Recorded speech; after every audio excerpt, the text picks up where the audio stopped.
Hello, everybody, and welcome to Deck Check, our Deck Tech series. Today with me, I have Robert Santana, a really great player that just took down a GP. So congratulations on that. Thank you. Won quite a bit of money. It's okay. The small things. This is the small things in life.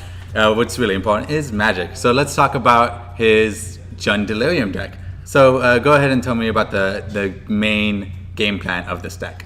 So the main game plan is just like any other Jund deck that you guys might be used to.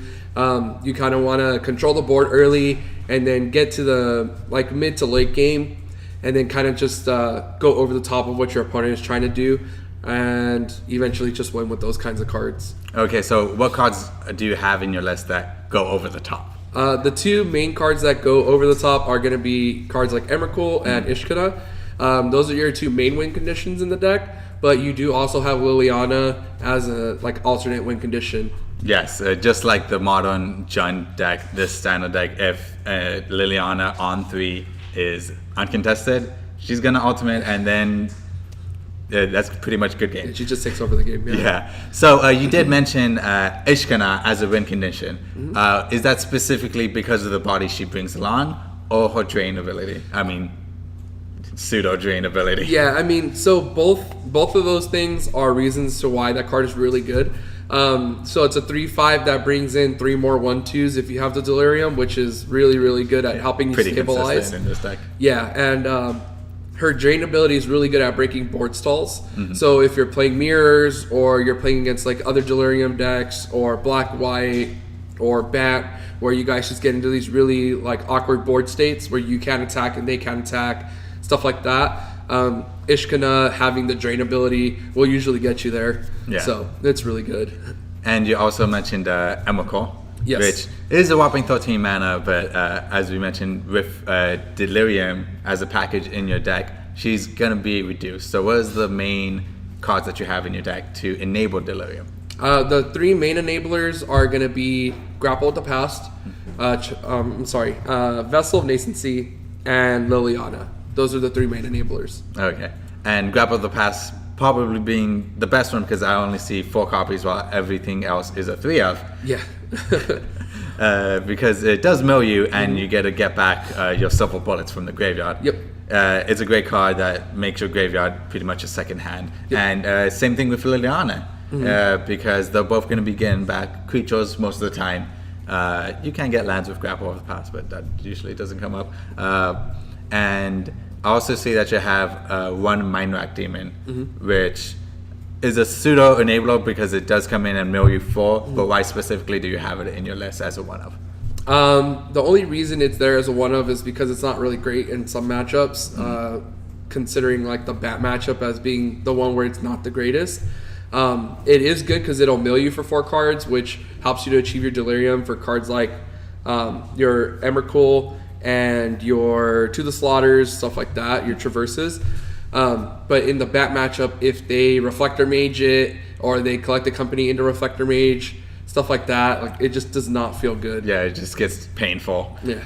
And I also see that you have a Distended Mindmaker in the deck. So what cards do you have where you can have him gobble up and come out cheaper? So Pilgrim's Eye is the biggest one. The reason being because Pilgrim's Eye replaces itself when it comes into the battlefield, so it helps you find the 4th land for your Descendant Mindbender if you don't happen to have your 4th land in hand. So it's replacing itself, and then when you cast your Descendant Mindbender on 4 over your Pilgrim's Eye, it's not a 2 for 3 or anything like that because the Pilgrim's Eye is already giving you a card. So when you cast your Descendant Mindbender, you're essentially emerging for free. Yeah, and it's adding a +1 type into your graveyard. The artifact is the biggest thing. Yeah, that's the biggest thing. Which is why you have 3 of it. Incidental Mill or Emerging. It's a great way to get that extra type into the graveyard for Emrakul. Okay, and you also have 3 copies of Traverse because you are going to be getting Delirium fairly consistency, and you're going to be able to pretty much Green Sun for whatever you want. Yeah, Traverse the Overworld is probably one of the best cards in the deck. It's really great.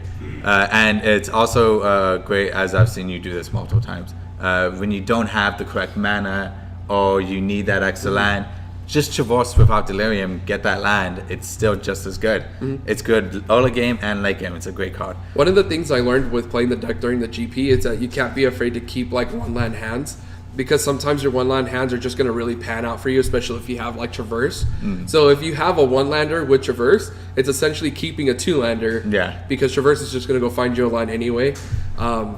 And those hands, just like when they get there, they just feel so good. It feels good when you get that on one land. So you did mention To the Slaughter. So why specifically To the Slaughter? And it's a 2-of in the deck. So why that card? To the Slaughter is just really good card. This deck has a little issue with like planeswalkers, so it's just a good clean answer to those kinds of cards, specifically like Gideon opposing Liliana's, Nissa's, stuff like that. Because it's instant speed, it gains a little bit more playability over Ruinous Path in this kind of a deck, and then also the fact that it can net 2-for-1s is really big. And also the fact that it's not double black, it's single black. So it doesn't strain the mana base that much more.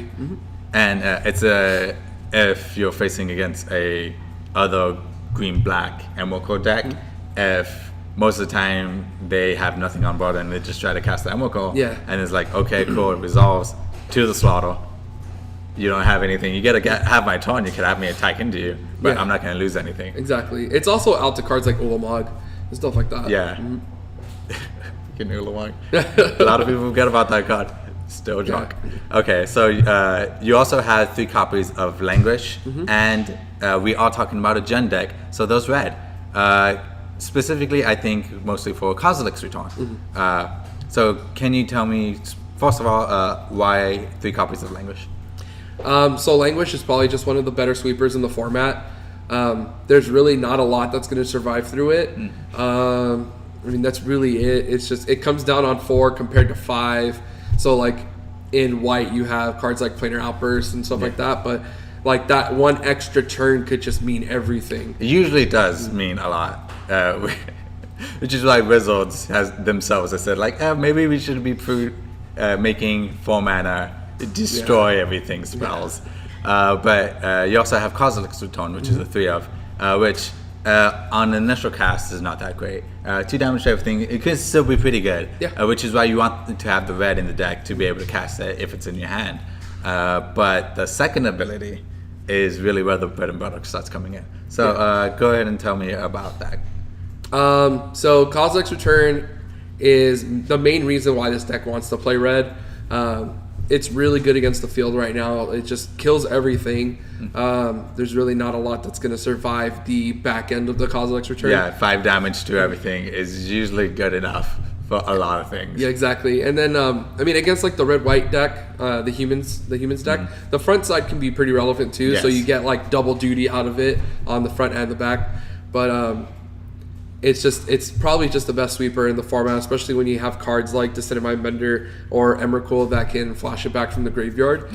And then it leaves you with like a 5/5 or a 13/13, and that's just like because if you guys aren't aware with the way the stack goes with Descendant Mindbender, when you sacrifice something or just hard cast it yourself, the cast trigger goes on the stack, and then it's on the stack, so the cast trigger is on top of it, and the Kozilek's trigger, well, either way you stack it, will be on top of the cast trigger or on top of before that. So you could have it go Kozilek's Return, get something from your hand, and then Descendant Mindbender. So you still have a 5/5 body if you wipe everything out.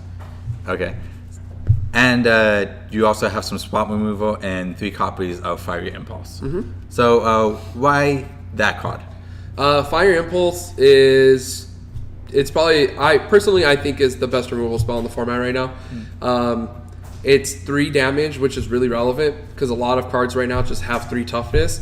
And the fact that it costs 1 mana compared to other removal spells that cost like 2 or 3, like that's just really big too. Being instant speed, 1 red mana, 3 damage, sounds familiar. Lightning Bolt. One of the best sports spells ever. So let's talk about why did you pick this deck for the GP? So the reason I chose this deck specifically is, if I remember correctly, it was the only deck at the Pro Tour that put 2 of the teammates into the top 16. which was pretty big. And Yo Larson actually wrote an article about this deck on Channel Fireball, and once I read his article, like a lot of things he was saying made a lot of sense. The other thing is too, I thought this deck had a really good matchup against the opposing Emerge decks. So like 4-color and Teamer Emerge. Yeah.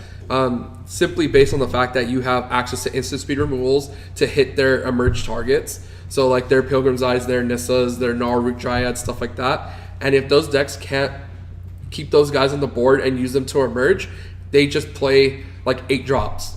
Yeah, and that's it becomes not good. a lot clunkier. Yeah, exactly. They're not really a ramp deck, and then they're forced to be a ramp deck. So, and then you're progressing your game plan Exactly. rather dawdling a bit. And you also have access to Descendant Mindbender. So, if you get your emerge targets out forced, and they normally can't do it, you just emerge and then take.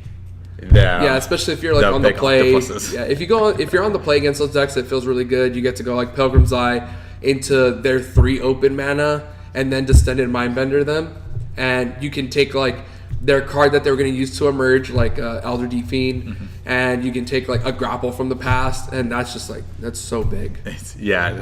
Again. Descendant Mindbender. Yeah, it's a good card.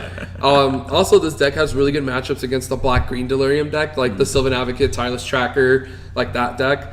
You just go way bigger than they do, and they can't really pressure you fast enough to force you into positions where you're going to start losing the game, especially having access to like 6 board wipes. Yeah, exactly. There's too much interaction in this deck where the early game is pretty taken care of. Yeah. And then you're going to take the long game. Exactly. Between cards like Impulse to the Slaughter and Kozilek's Return, like all those cards, they're going to help you get to turns 5 and 6 fairly easily. Yeah. And then you'll probably roll in hand to win, right? Exactly. Yeah. So let's talk about the sideboard options that you chose. So I see one of Fire Impulse and one of Ultimate Price. So when do those come in?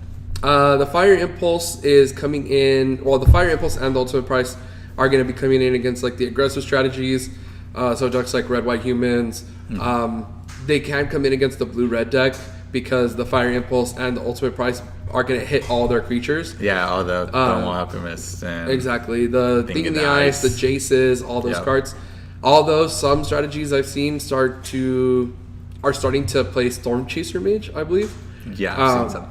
Yeah, so that card was really beating against me. That card was really hard to beat. But well, luckily you still have the Fire Impulse. Exactly. Yeah.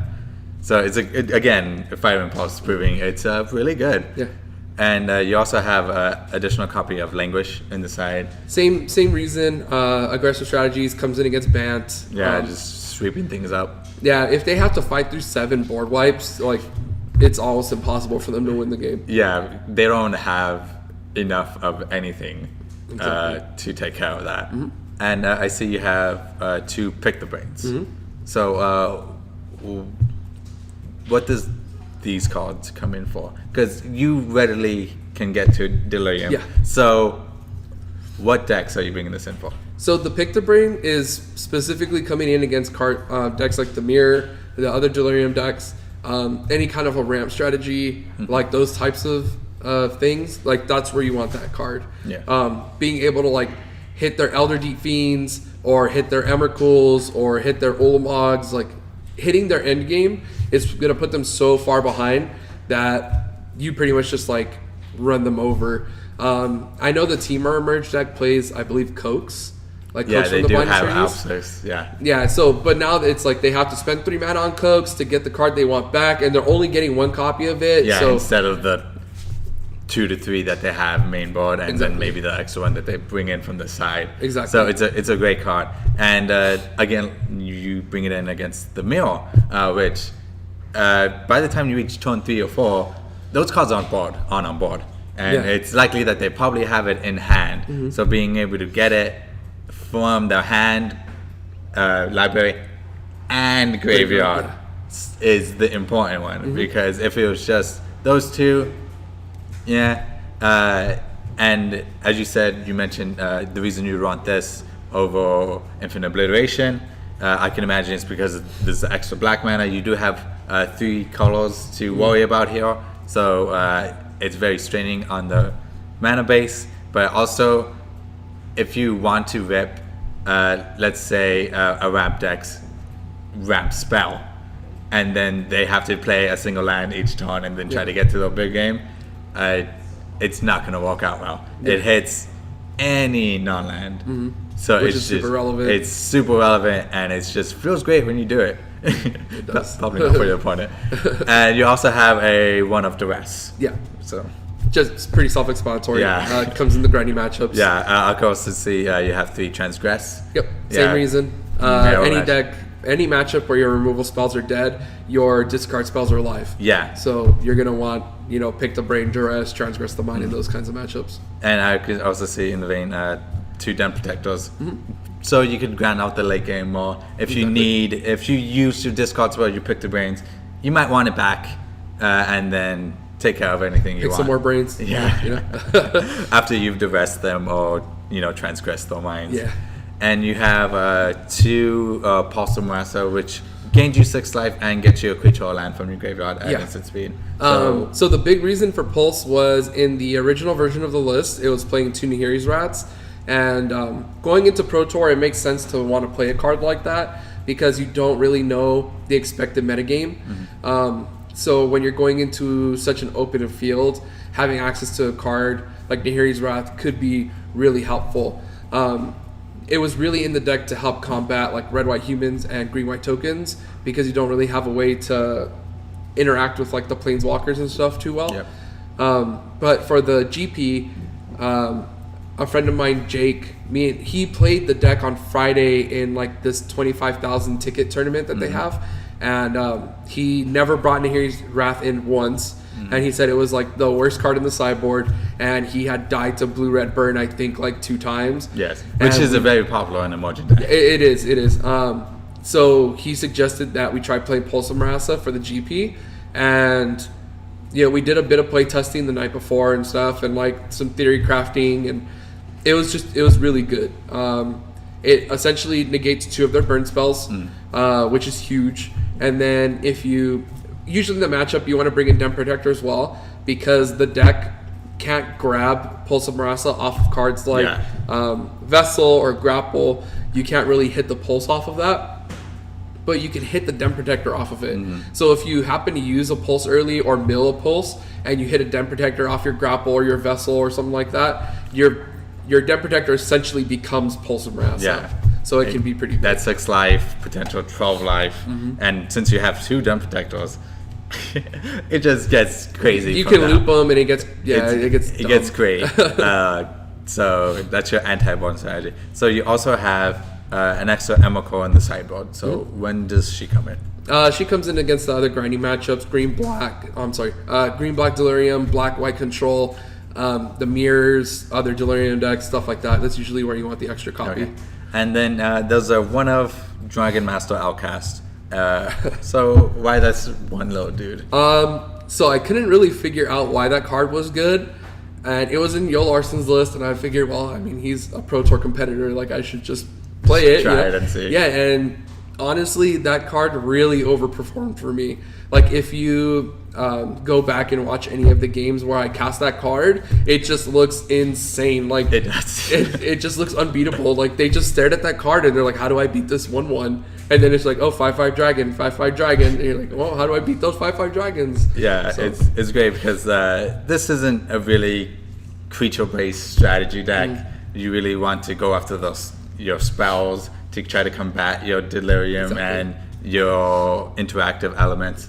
So a lot of decks will take out the removal. Yep. And then that's when you bring in the Outcast. And it's like, you just stare at it while it just keeps making 5/5s. Yep. And they have to deal with it somehow. Yeah, and then the other reason too is you kind of want to diversify your threats against decks like green, black, and black, white because they do play cards like Infinite Obliteration. So if they happen to hit your Emrakuls or your Ishkanas or both, then at least you still have something that can like win the game. That could handily take care of a game. Exactly. And again, like getting to 6 lands is It's pretty easy. because you're gonna either you're both late game decks and you're not doing much for the first 3 turns, or you just get that because you're handling the board. Yeah. So we talked about the deck, and now I want to talk about your experience Okay. at the G. So how was it? Take us from day 1 to day 2, and then eventually winning it. Well, so we were pretty locked in on this deck on Friday. Like I said, we were on the plane, and we were just talking about cards and talking about the deck. And once we landed, we got into Portland. Jake took the deck to the tournament on Friday, and he did okay with it. But like I said, he had a lot of issues with Nahiri's Rats. So that's when we discussed the card, and we decided to go with Pulse for the tournament. And we pretty much just locked it in and, went to sleep, to try to get ready for the next day. I came in off of 2-round buys on Saturday, so I had 2 wins off the bat. My first matchup in round 3, I played against Blue Red Burn, and it's a bad matchup. Like, if you're going to play this deck, you have to expect that deck is going to be very troublesome. Yeah. But it is what it is. I mean, not every deck is going to have a great matchup. There's no perfect deck, period. If there was a deck I was going to choose, it would still be this deck, because I feel like you have a 50-50 at least against everything. Yeah, you're still able to take care of the creatures, and then with the Pulse on the sideboard, you're able to gain the life that you need. So he ends up taking me to game 3, and he kills me, but it is what it is. I'm X-1 now. I can still get to day 2. I win my next game. The game after, I play against Rick from Frankensons. He's one of the vendors there. He owns one of the booths, and he was on colorless Eldrazi ramp. Ooh. And again, it's a bad matchup, because a lot of your cards are just dead against them. To the Slaughter, Languish, Kozilek's Return, Fiery Impulse, like all those cards are just absolutely horrible to draw. But like I said, it is what it is. He ends up beating me, so I'm X-2 now, and it's starting to look a little grim, but I can still get there. Yeah. So I decided to keep playing. Never give up until it's absolutely sure that you can't do it. So I end up playing it out, and I win my next few matches, and I get to round 9, where I play against somebody. I believe his name is Robert Stroud. He had a conversation with me earlier, and before we started playing. And he asked me, have you ever been to day 2 or, whatever? And I had said, yeah, I have. And he was like, okay, cool. And I had told him I'd never been on Pro Tour, and that was my goal for this GP, was to try and X-2 so I can get to Pro Tour. And he told me, that he had been on Pro Tours before, and, yada, yada, yada. And he's like, okay, cool. So he was playing the blue-green Crush deck. And I don't know that it's necessarily a bad matchup. But it didn't really feel good. So he ends up winning game 1. I won game 2. And then we get to game 3, and he beats me by like turn 6 or 7, something like that. And so now I'm currently X-3, but he decided to be probably like one of the most awesome people in the world, and he gave me the win. Really? Yeah, and it was just like, you know what? I have some stuff I need to do tomorrow. I wouldn't want to go into day 2 X-2 anyway, so good luck, and hopefully you get there. And I was like, oh my god, I just couldn't believe it. That's amazing. So shout out to that guy. He's good guy. Yeah, good, awesome dude. So that was pretty much the end of my day 1. Day 2, I wake up, and it just felt like my day. Like I don't know how to explain it. It just felt like it was gonna be a good day. So I sit down for my first round opponent, and as soon as we start playing, it was pretty much just game over. Like, he couldn't keep up, and the deck just did what it did best. It just does what it does. It just plays Emrakul's and kills people. Like that's all the deck does. I believe it was in round 14, I ended up playing against Jerry Thompson, and he was on Bat Company, and I felt a little bit nervous because he's Jerry T. Like, that guy's really good, and but once I found out he was on Bat Company, I was like, okay, well, at least it's one of my best matchups. Like, I should have a shot, and so I end up beating Jerry Thompson in round 14. And going into round 15, I play against Alex Sittner, who's also a Pro Tour competitor. And this is where you start getting to the upper levels of the competition. The upper echelons. Everyone is somebody. And so I end up playing against Alex Sittner, who's been on Pro Tours before. And this is for my winning in the top 8. And one of my friends comes up to me, and he tells me what Alex is playing. And shout outs to the scouters out there. Just like awesome. Everywhere. Oh my gosh. It's inevitable. And so he tells me that Alex is on green black Delirium, and I just like internal fist pump because I'm like, yes, that's another good matchup. Like this shouldn't be too hard, but it's Alex Sittner. He's good. Yeah. So we are in the feature match area. I don't know if they actually showed the game at all, but it was another one of those games that went to game 3. Game 1, it was pretty much just the deck plays, 6-mana Mindslaver with a 13/13 body on it. And Yeah. I don't know why they printed this card. It's not fair. And then game 2, I have a pretty good setup going in my graveyard, and the game looks like it's starting to slip away from him. But on turn 8, I believe, he ends up casting a Hedonist Trove, and we only have 15 minutes left on the clock. Yeah. So he casts Hedonist Trove against me, which exiles So I'm my gonna have graveyard. that count. I'm gonna have that on screen, right over here. That is some tech. Hedonist Trove. Techie, the super It's is super tech. tech. But going along on that, like Hedonist Trove, a lot of people were talking about Days Undoing and Learn from the Past, I believe. So all those 3 cards good against this deck if you're playing this deck. So he goes to cast Hedonist Trove against me. I have like 4 cards in hand, but they were all like grapples and stuff that were gonna buy cards back from my graveyard. And I look up at the clock and we only have 13 minutes. I'm not dead, but I felt like it was necessary to just like scoop it up there and try and get to their game where I could be on the play.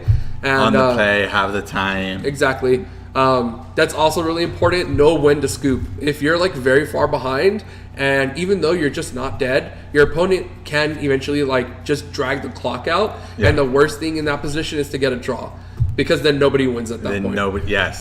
So manage your clock. Exactly. It's a very important part of the game, especially at this high competitive level. So we go to game 3, and again, I just mill, get to Emrakul as fast as I can, Emrakul him, and then win the game from there. So now I'm feeling really good. I'm X-2. I'm waiting for the announcers to call my name to see if I get into the top 8. Eventually they get to the announcements. My name gets called. I'm like super stoked. But then I look at the top 8, and there's 2 people from San Diego in the top 8, Michael Huntz and Max Mick. I know Michael Huntz a little bit more than I do Max, but I know they're both really awesome players, and they're both really cool people. You have Travis Wu in there. Yep. I mean, 3-time GP top 8, stuff like that. A well-known name. Yeah, well-known name. You have Paul Rietzel, another well-known name. So top 8's looking a little sketchy. Yeah. But it's fine. Yeah, that's why you're there for the competition. Yeah, exactly. Just play it one game at a time. Yep. So my first game in the top 8, I play against Paul Rietzel, and this is probably one of the most insane games of Magic I've ever played. In a very long time, to say the least. Yep. So if you go back and watch the video, you can... Yeah, it is on video. Yeah, you can watch the video, and also just listening to the commentators, like their reaction was priceless. Dude, if I could have videotaped myself, my reaction would have been amazing.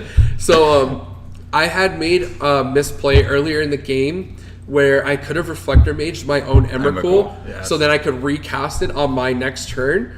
But it just didn't occur to me that I could do that. So I end up ending his Emrakul turn, leaving him with Reflector Mage, and I believe it was like a Spellcaller, I think. Spellcaller on board. Yeah, and so then he draws, and he drew a Collected Company, I believe, right? Yeah. It was a Collected Company. And then I go to cast like a Mind Rack Demon. This is exactly why Mind Rack Demon is not good in this matchup. So I go to like cast a Mind Rack Demon, and I don't really do anything else.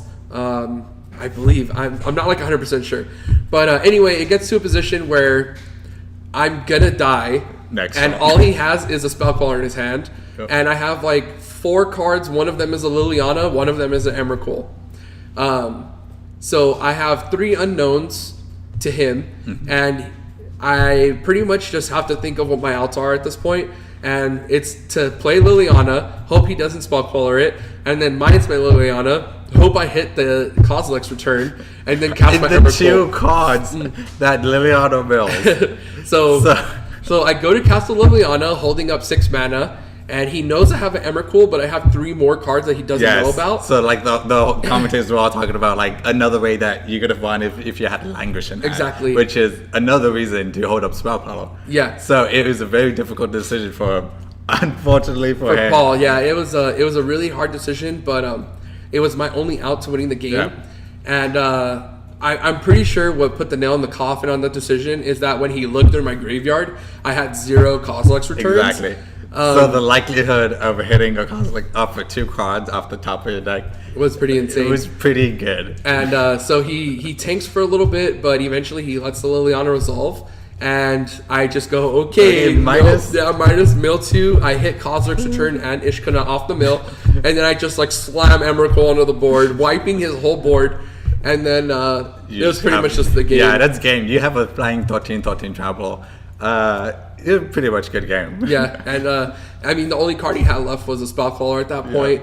And I was able to stabilize with like Ishkana. That'll save you through life. Yeah, it was an insane game. Yeah. Game 2, he crushed me.